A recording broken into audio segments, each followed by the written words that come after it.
The Doctor Is In is a co-production of Ave Maria Radio and EWTN Radio and carried across the EWTN Global Catholic Radio Network. Nice to have you with me here on The Doctor Is In. You have always been a voice of reason through all of this. Appreciate your time, what you're doing for America. I give you advice, and it doesn't work at all. You are definitely not inept by any means. I like to hear women say that about me. Whatever advice you're going to send my way, I am 100% taking it. I can't tell you what to do. I will not tell you what to do. Okay. Well, thanks. That wasn't the answer I wanted. Are you kidding me? Great stuff, Dr. Ray. I'm glad I called. I've scheduled my day around listening to your radio show. You don't have to laugh so hard. Now, from the studios of Living Bread Radio Network in Canton, Ohio, the hometown of Mother Angelica, here's Dr. Ray. I was looking at some of the great benefits of being a guy. I've noticed this. Wedding plans seem to take care of themselves. And that's true. That's true. The ladies and their moms and their mom-in-laws, they do all kinds of stuff on this. But we guys, we just sort of, yeah, what time do I got to be there? All right, make it in the afternoon so I can get some ball practice in the morning. What else here? 3 pairs of shoes are more than enough. This is true. I have 4 pairs of your basic, Skechers that you wear. Got a pair of dress shoes, and I got a pair of kind of comfortable shoes, and then a pair of gym shoes and cleats.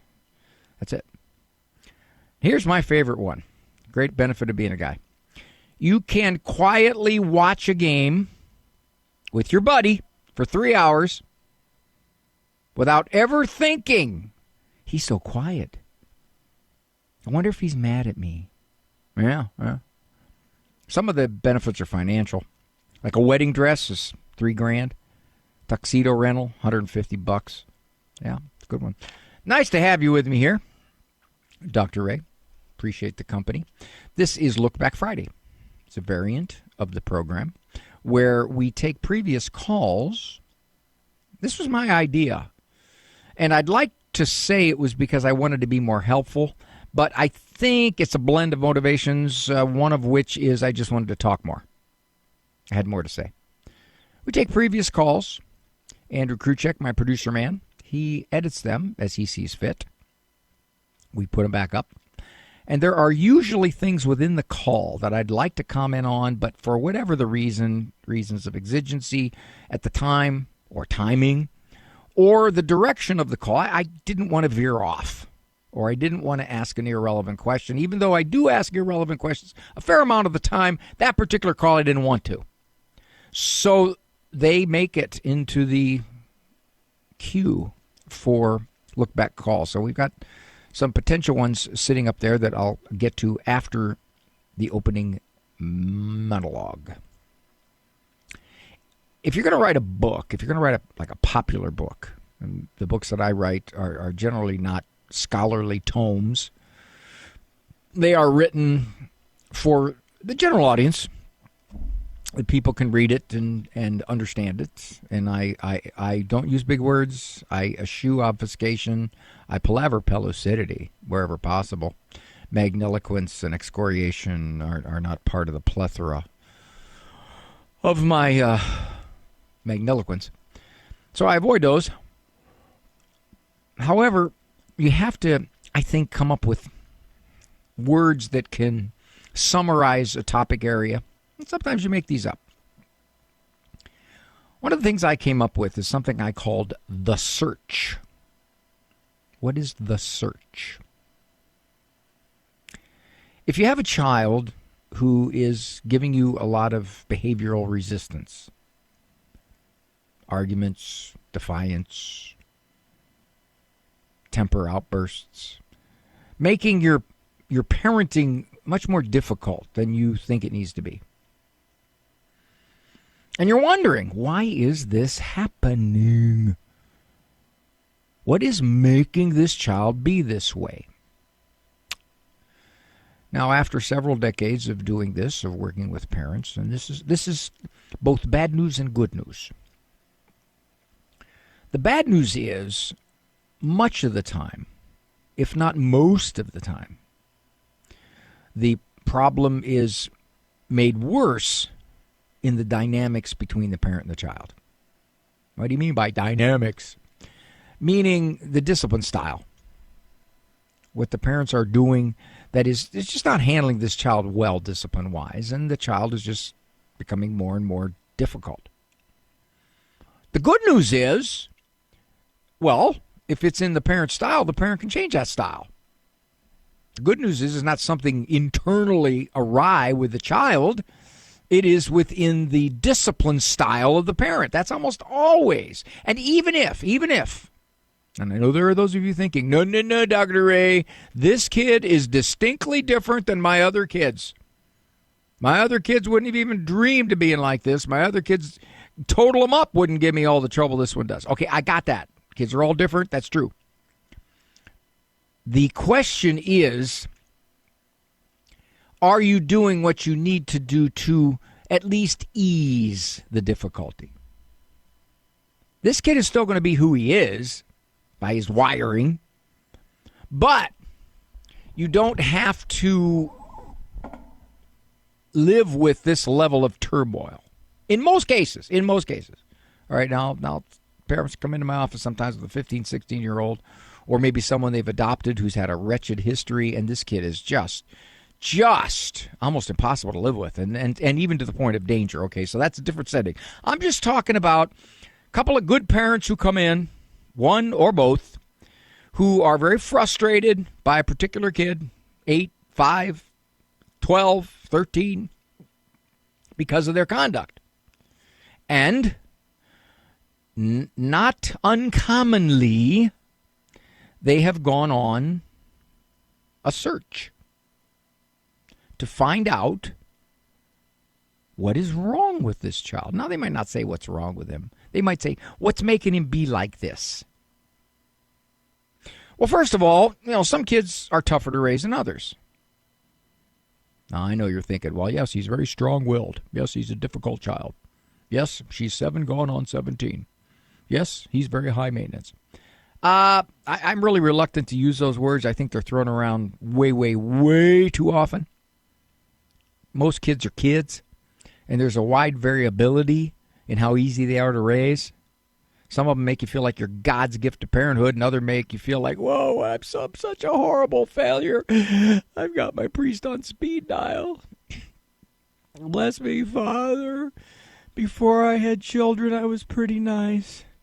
Now I'm not pretty or nice. Okay, so there's kids that can push on you like that. But much of the time, if not most of the time, the situation can be made better, if not dramatically better, by changing things in what the parent's doing. However, for many, that is not the first place they look. They look toward the child as something about the child is causing this.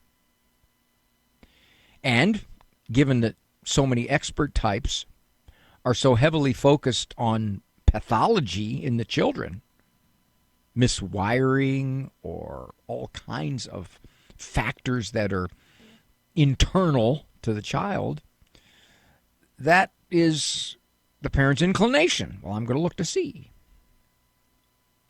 And their search usually takes them through a number of places. For example, most common is they get a diagnosis. Oppositional defiant disorder, conduct disorder, ADHD.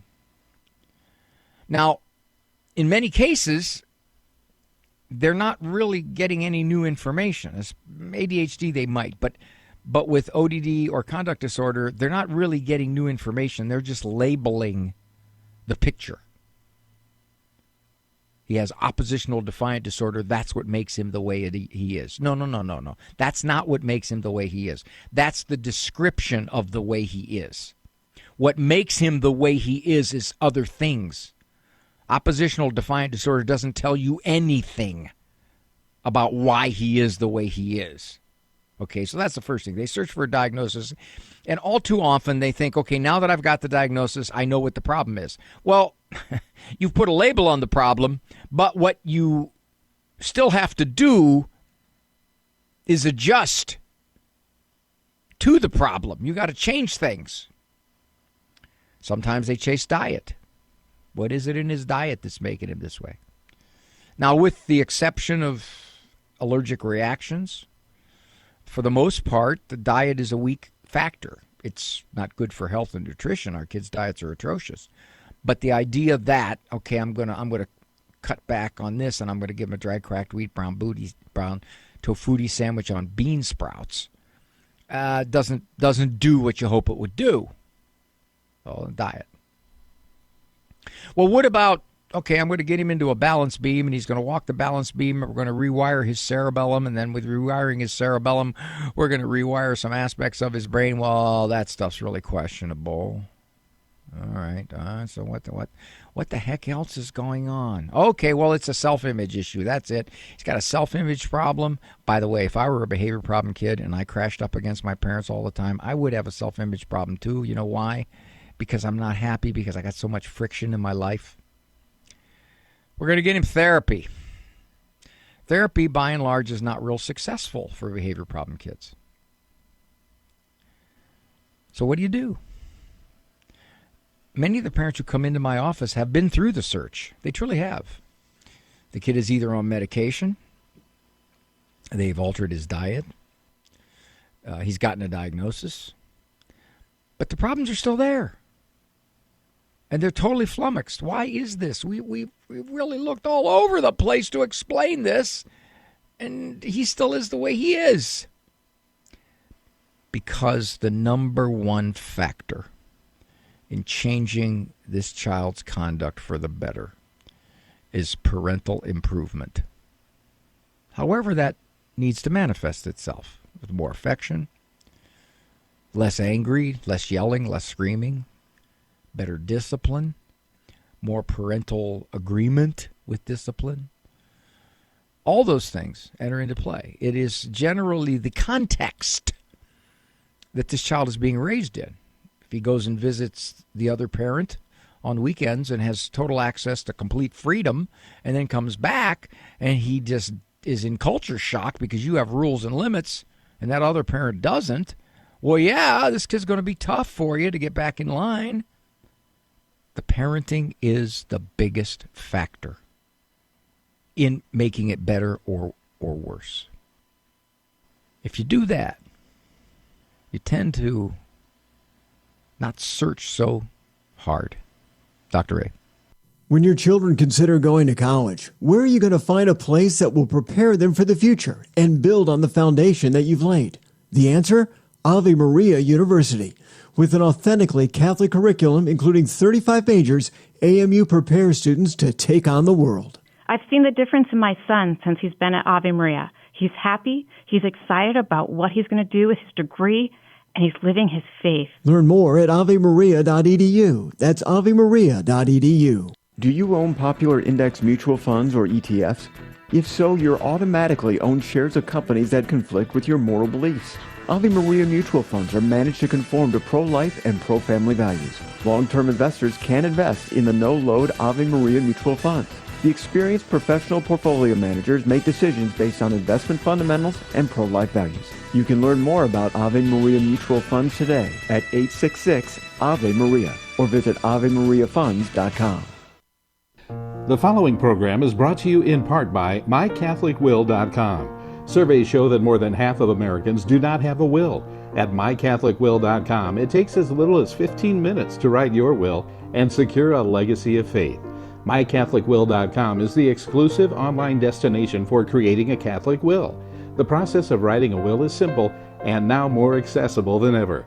MyCatholicWill.com, a legacy of faith for those you love.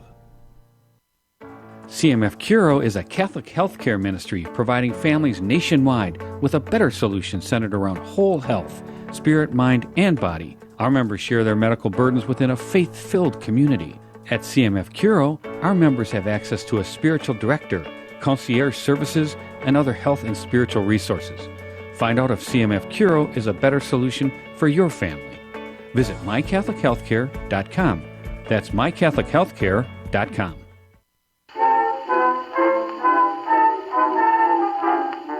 Welcome back to the Doctor Is In program. Now, here's your host, that master of mustaches, the punisher of pretzels, that cyclone of psychology, Dr. Ray Gorendi. Hit it, Jerry.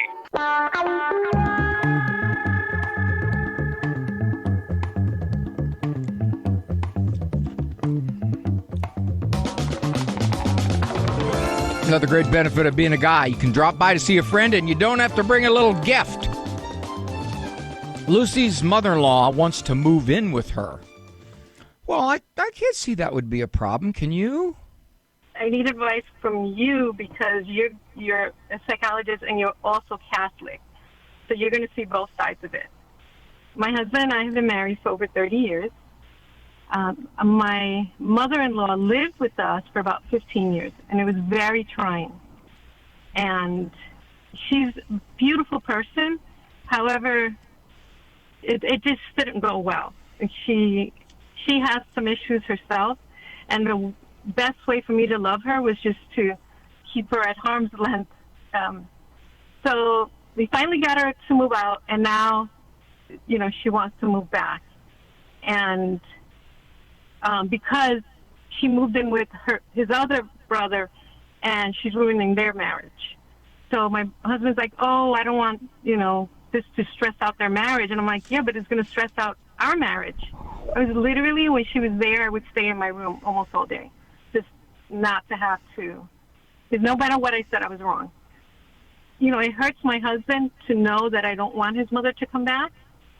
But I'm like, we're going to save one marriage to hurt another marriage. And the only reason our marriage stayed together was because I was determined to keep it together at whatever cost. But she tried her best to, try to break it up.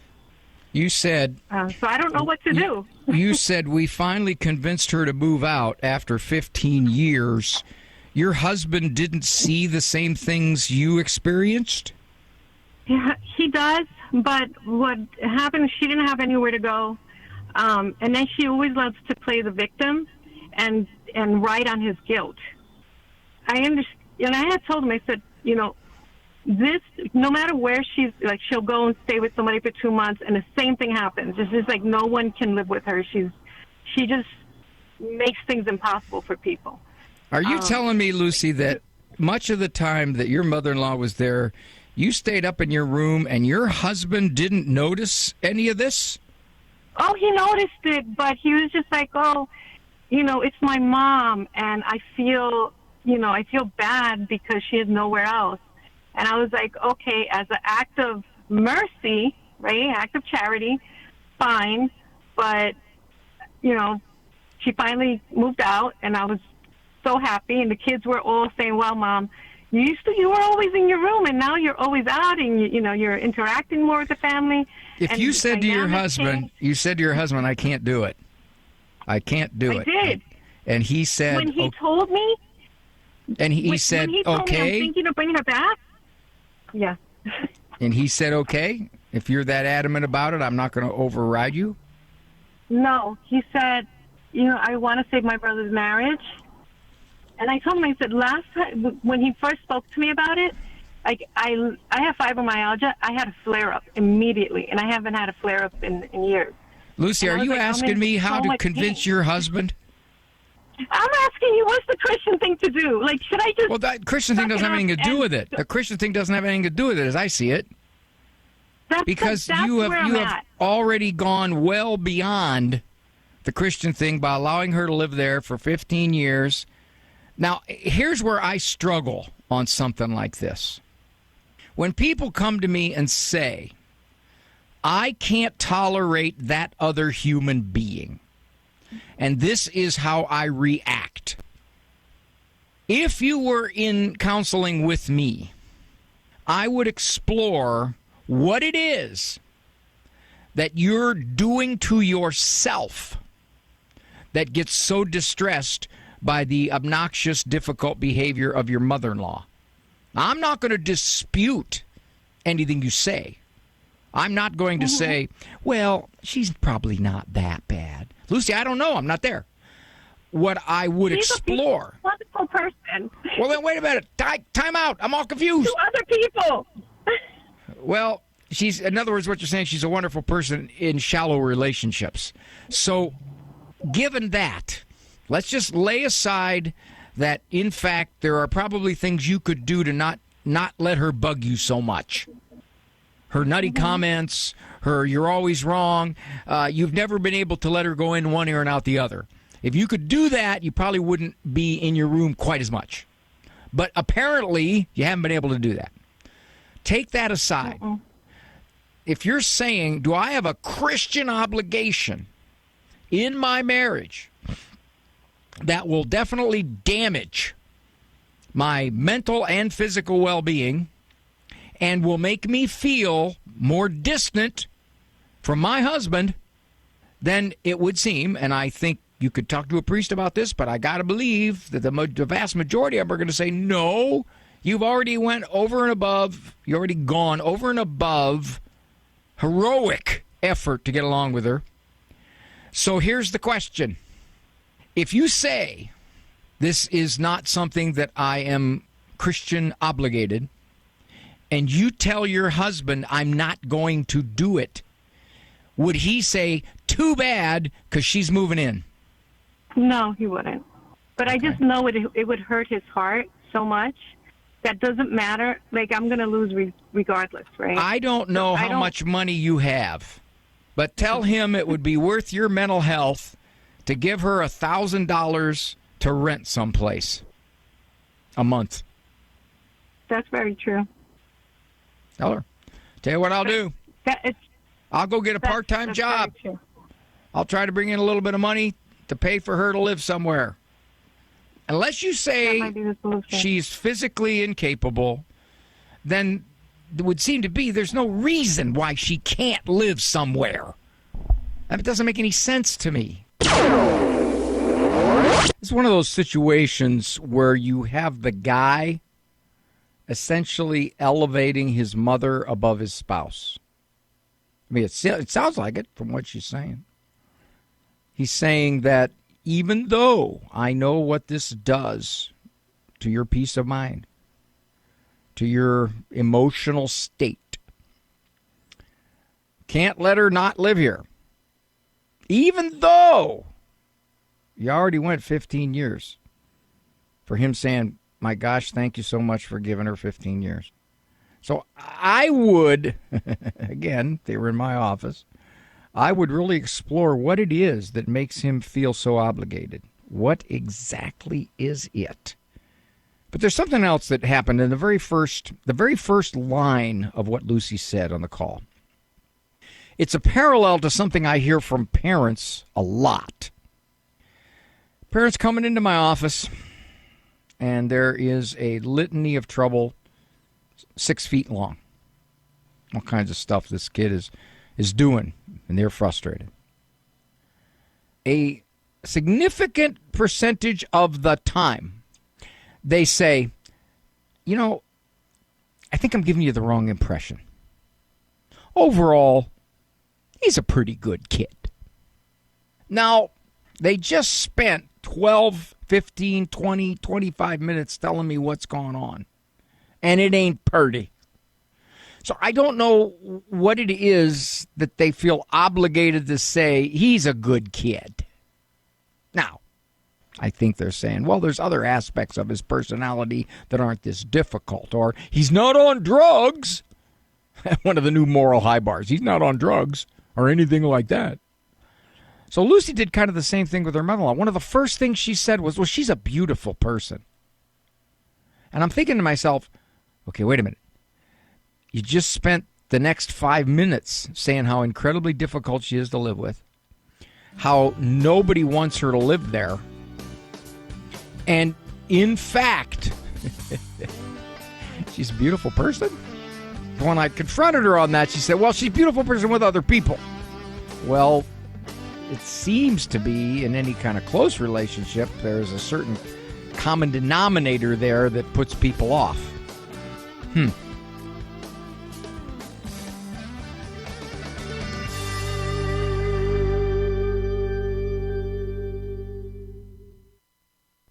The Holy Eucharist is fulfillment for the present day and a taste of heavenly glory. The Catholic Catechism quotes an ancient prayer of the Church, which says in part, "O sacred banquet, in which Christ is received as food, the memory of the Passion is renewed, the soul is filled with grace, and a pledge of the life to come is given to us." Jesus pointed this fact out to his apostles at the Last Supper, indicating the fulfillment of his passion, death, and resurrection in the kingdom of God. "I tell you, I shall not drink again of the fruit of the vine until that day when I drink it new with you in my Father's kingdom." Though we know Christ's real presence is in our midst now, that presence is veiled. So we wait and pray for the day when our Savior comes again and we will see our God as He is. This is Peggy Stanton, and this has been the Order of Malta's Minute with the Catechism. Christ is the Answer with Father John Riccardo. In the midst of our culture today, in this age of relativism, which wants to grant Jesus some significance, but not so much, so we'll give him wise man, great leader, inspiring preacher, great teacher, prophet. You don't get that option when you claim to be God. What reasons do we have to believe that he is who he said he is? And it's important, again, to employ the use of our reason and to understand that faith is not blind. My faith, and please God, the faith of everyone here, is not blind. It rests on something. It rests on a number of things, not least of which is my own experience of God, but it also has something substantial which can be claimed through history. We're not talking about a galaxy long, long ago, far, far away when we talk about Jesus. We're talking about a precise moment in history which has been testified to by countless testimonies, and you and I have access to them.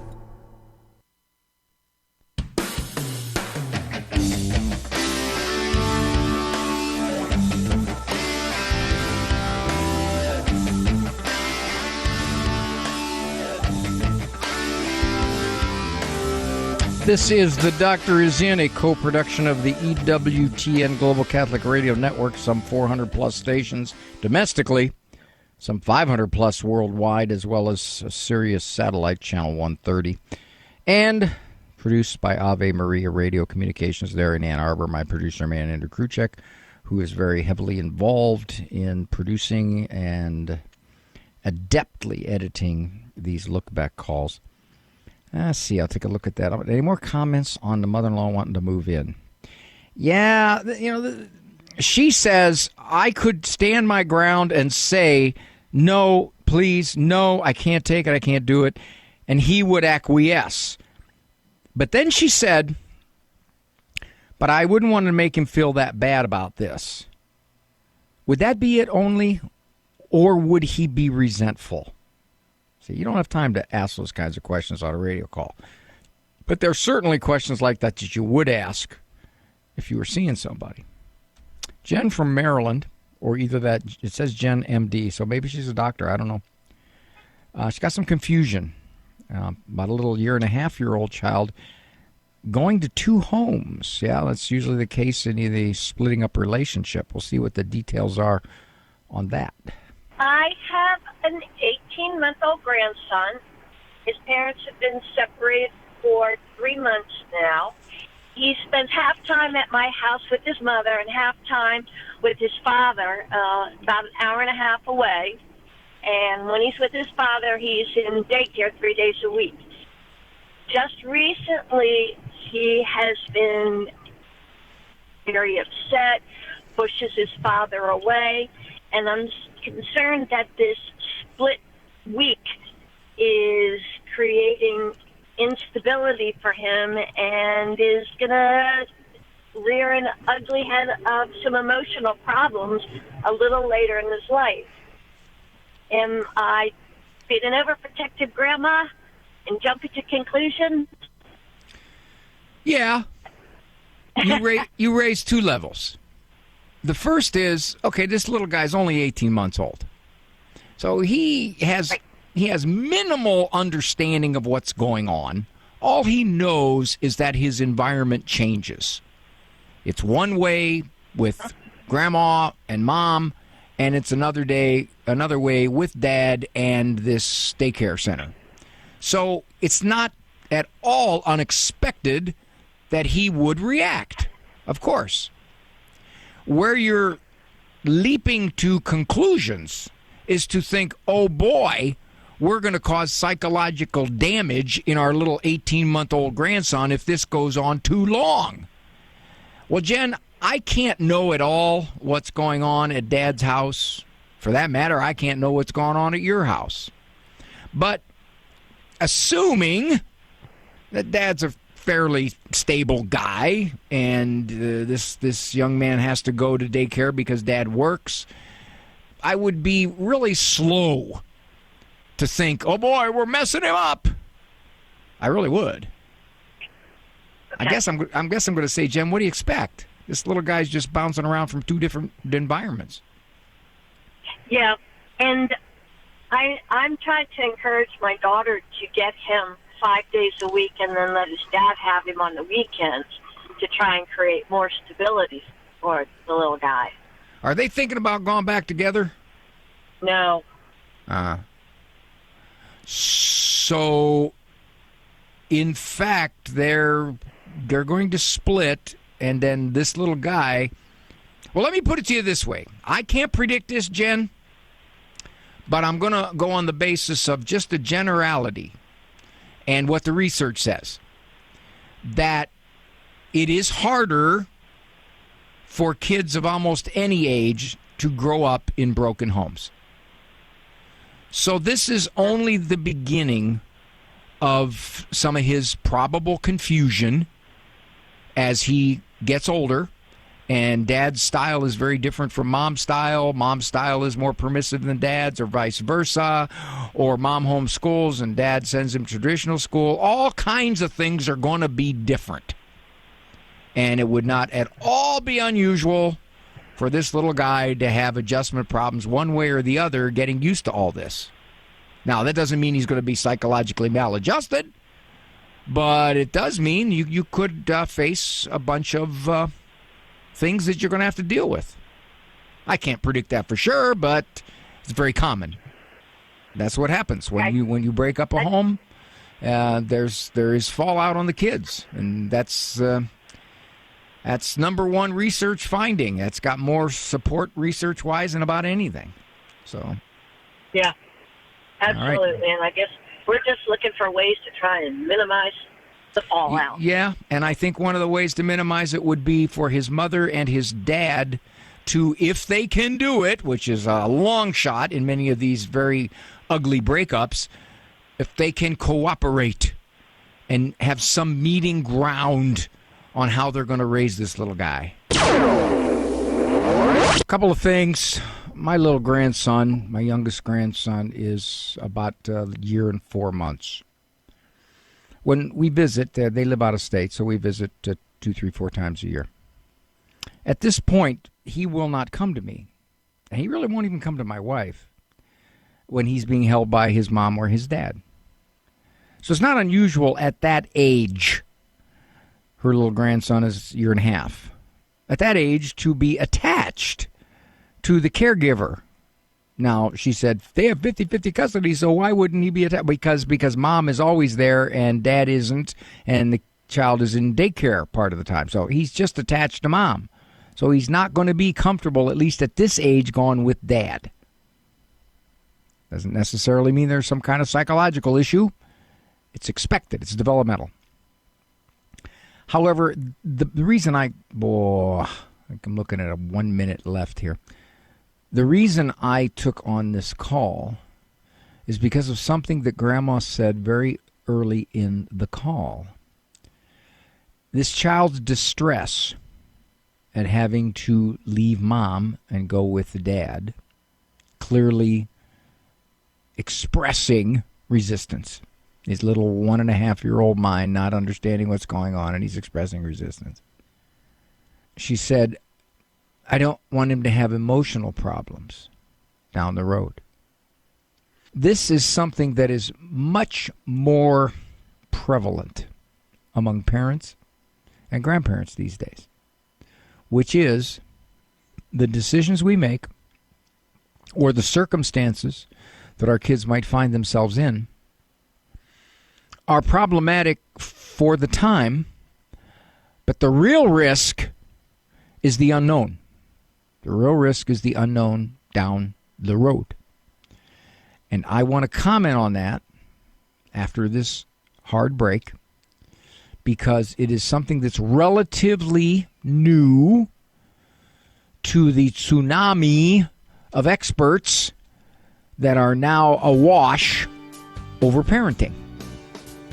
It's part of the title for my first book, You're a Better Parent Than You Think, because I saw so many scared parents that somehow, some way, their situations or their decisions are going to cause psychological damage.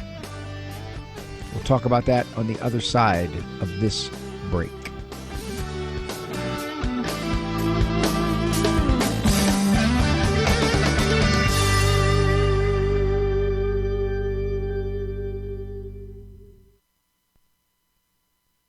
Catholic Connection with Teresa Tomeo. This is one of the reasons why Deacon Dom and I love to travel so much, is because when we look around, you can see beauty anywhere. You can see it in your backyard, for crying out loud. And we should every single day. But it's a very big world out there. And you know how much I love Italy. I have a whole website dedicated to it now. I try to get back there as often as possible for two reasons. Because it encourages me in my faith, because the Catholic Church being there, and because of the beauty. There is something about the different regions and the mountains and the small towns and the villages and the churches. In every single little town has a church. And it could be in the middle of nowhere on the top of a very remote hill. But how did they get this church all the way up here? That in itself is a beautiful thing. Catholic Connections, Teresa Tomeo. Weekdays, 9 a.m. Eastern on EWTN Radio. And now, the EWTN Family Prayer with Father Joseph. Family, a prayer that we pray together is a powerful prayer. So please pray together with me our EWTN Family Prayer. Today we pray for those who have diabetes. Almighty God, we worship you, our Father, and we pray this day for those who suffer with diabetes. Look upon your children with this illness and grant them relief. Give them patience and the grace of perseverance in taking care of their health. Show them the way to physical and spiritual well-being. Let their cry come to your ears and bring them healing in mind and body and soul. We ask this in the holy name of Jesus, your Son. Amen.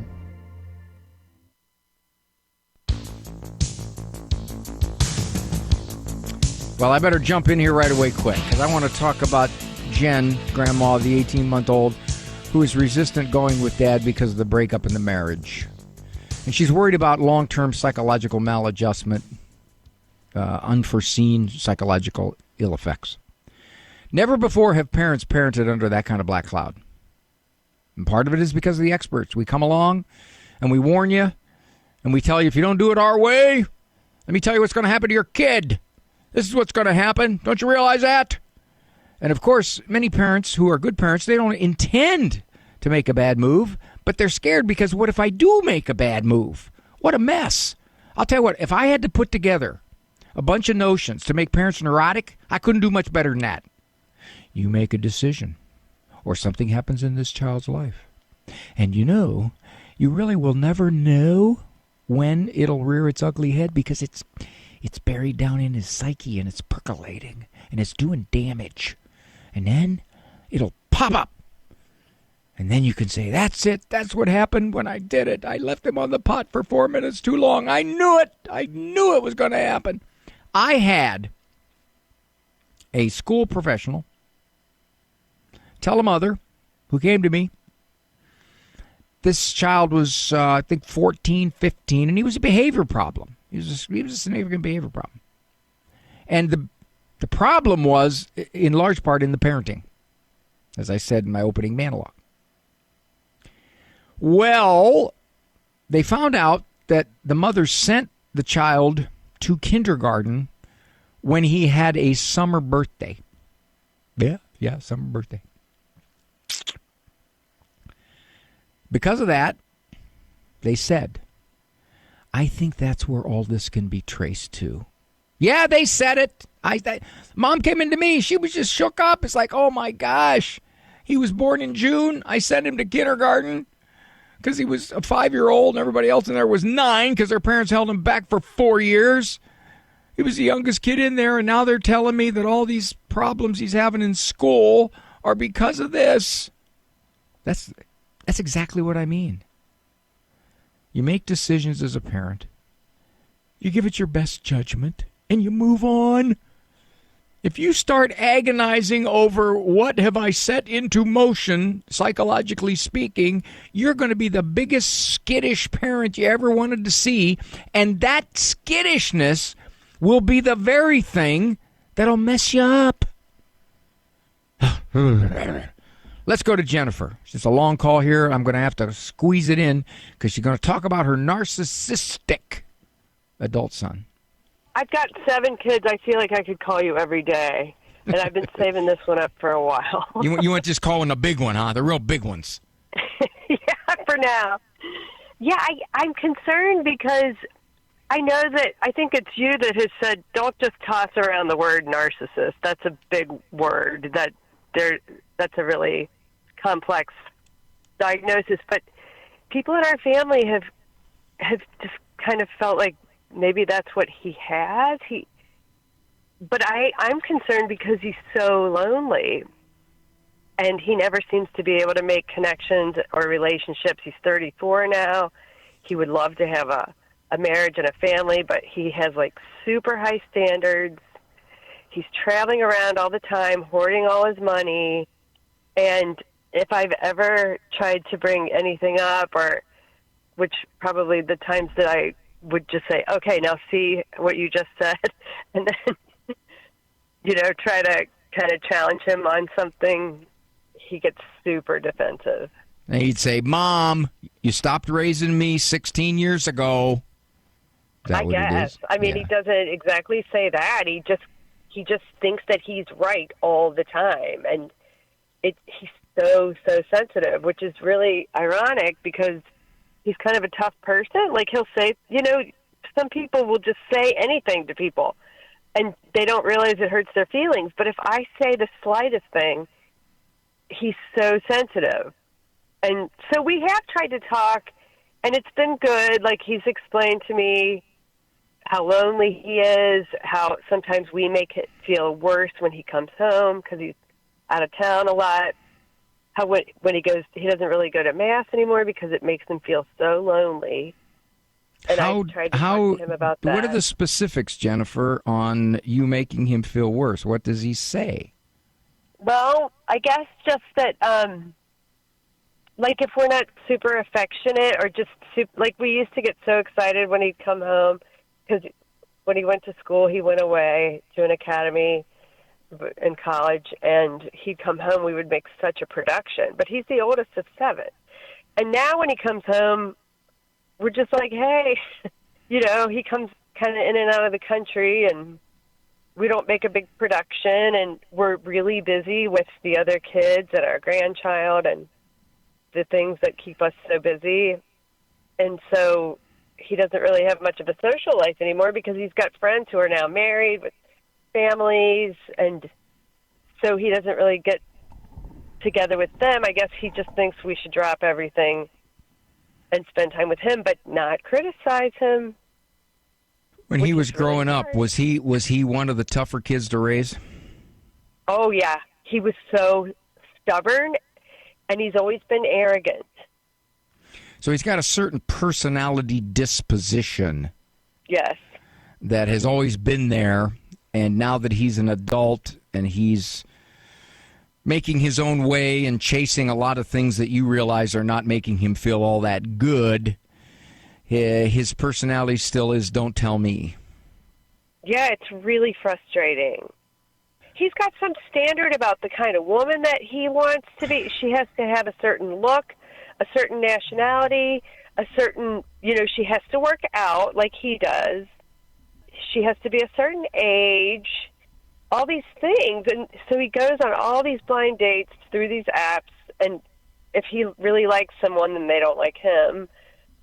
or I guess if they like him, they're not up to his standards, and so he hasn't been developing friendships and relationships. Can you be at peace by concluding it's his life and he's going to do with it what he wishes? And the only time I can ever give any kind of direction is when he says, I'm lonely, and I can ask, why are you lonely? Mm-hmm. Because it sounds like he doesn't want to hear anything you have to say about advice. So yeah, and when he complains, when he can't understand why what he's doing is causing some of this social isolation, this emotional discontent, he doesn't understand it. And you see it. You point it out to him.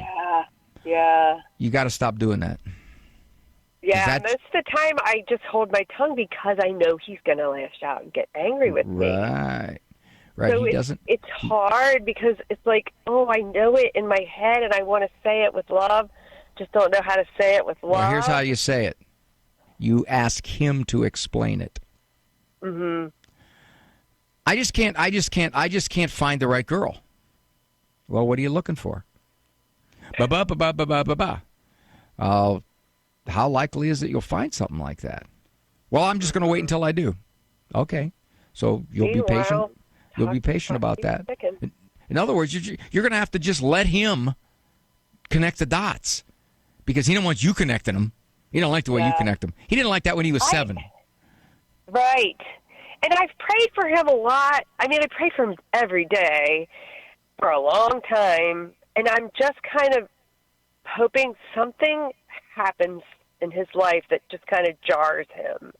It because may. I really feel like he needs humility. Like you were saying, when you pray and you ask God to reveal things about yourself that aren't. Yeah, but wait a minute, Jennifer. Wait a minute. Now, I have raised humility to the maximum. Okay, my humility is off the charts. So you can't compare him with me. Come on, that's unrealistic. I can't. Don't go saying something like, "Well, you think you're as humble as Dr. Ray?" No, don't you say that. That's okay. That's not going to work. However, you said you've been praying for him for a long time. No, you haven't. In our time frame, it's a long time. Mm-hmm. You may pray for him till the day you leave this earth. And if he's still alive, you won't know what your prayers did after you're gone, and he may see what he's been chasing doesn't work. But in the meantime, you're going to have to back away and let him, because here and there he'll throw a couple of frustrations your way. Like I said earlier on, he said, well, I just feel worse when I come home. Why? What do we do that makes you feel worse? Well, you used to be real excited to see me, and now it's like, yeah, you're here, okay, fine. I feel like I'm just ignored. Well, what are we doing exactly that's ignoring you? In other words, you just keep throwing it back on him. You're not saying, well, we have 6 other kids, and life is very busy, and we've got a grandchild, and we're certainly happy to see, you do all that kind of stuff, and he looks at you like, oh, shut up. And that's the hard part for us, because we are driven as human beings to be understood. So much to say, but I got to take a 2-minute break, and then I'll try to pack it in by talking really fast before the show ends. Steve Ray here. Next year's a Jubilee year, and we're going to celebrate it in Rome. But not only Rome. This is our Saints and Shrines of Italy pilgrimage, and joining us is our good friend Teresa Tomeo. Yes, Steve, fantastical. Walking through the holy doors, immersing ourselves in the deeply Catholic culture of Italy. I'll be joining you and Janet in Florence and Assisi. Join us this May for the Jubilee year from Milan to Florence and much more, all the way to Rome. Find the Ave Maria Radio travel tab at AveMariaRadio.net. He is only one of 4 popes honored as the Great. Matthew Bunson and the Doctors of the Church. St. Leo I was pope at a time when Roman civilization was being overrun by barbarian armies. He stood as a light in the darkness and even saved the city of Rome from destruction by Attila and the Huns. Leo died in 461. For more about the Doctors of the Church, visit doctorsofthechurch.com. Do you have a teenager at home who's full of potential? Too often the world is telling you to be content with mediocrity instead of raising respectful and responsible young adults with strong character. Hi, everybody. I'm Dr. Ray. If you need some help, not only to navigate those teen years, but to really enjoy them, check out my book, Standing Strong, Good Discipline Makes Great Teens, as well as my other books on the store page at AveMariaRadio.net. Underwritten in part by the following nonprofit. Are you paying high prices with a traditional health insurance company that pays for things that violate your conscience? There's an alternative available. Solidarity HealthShare is a community of faithful individuals and families that never share into immoral medical services, all while saving you money with prices starting as low as $85 per month for singles and $512 for families. Never fund another abortion with your healthcare dollars. Call 844-313-4999 to learn more. All right, I got to get into this call. First thing, I have said strong-willed is one of the most heavily overused words in describing children. Narcissist is one of the heavily most overused words in describing adults. We fling that thing around so easily. You know, instead of saying he's difficult or instead of saying he makes a lot of bad decisions. That's what Jennifer described. She described a son who was harder to raise in the way he looked at life, who is wired a certain way, and now at age 34, he's still making decisions that are making his life complex. And she says, well, he's a narcissist. Well, who knows? But then she said this, and this is what I mean, what these labels do. She said, well, you know, I've read it, and he may have narcissism. You don't have narcissism. It's not something that you get infected with. It's a description. It's a label that says, well, I just think you have too much of this kind of behavior, too much of this kind of attitude, too much of this kind of self-centeredness, too much of this kind of difficulty, too much of this me. That's what it is. But then I think here's the crux of the whole thing. This kid is going to live his life a certain way. And for whatever the reason, and I would like to explore this with Jennifer, Mom can't accept that he makes his own life difficult. Her attitude is, I don't want him to be that way. Well, but he is that way. And I gave a monologue some weeks back on this program talking about living an even-keeled life. And one of the main things to do is to recognize that people are going to be a certain way and you may not be able to do anything about it. And it may be your kid, your adult child. It may be a spouse. It may be a sibling. It could be your parents. If they're a certain way, and she described a whole bunch of things about her son's behavior that frustrated her. But at the same time, he didn't want to change it. And she was saying, well, I just hope something would happen that'll make him see. I think the only thing that'll make him see is when he realizes some of the stuff that he's doing is making his life needlessly complex and difficult.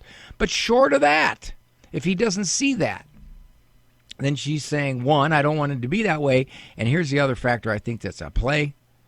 Her own questioning of her motherhood. This ties into what I said in the previous call. What was it? Unknown. About my parenting that made him like this?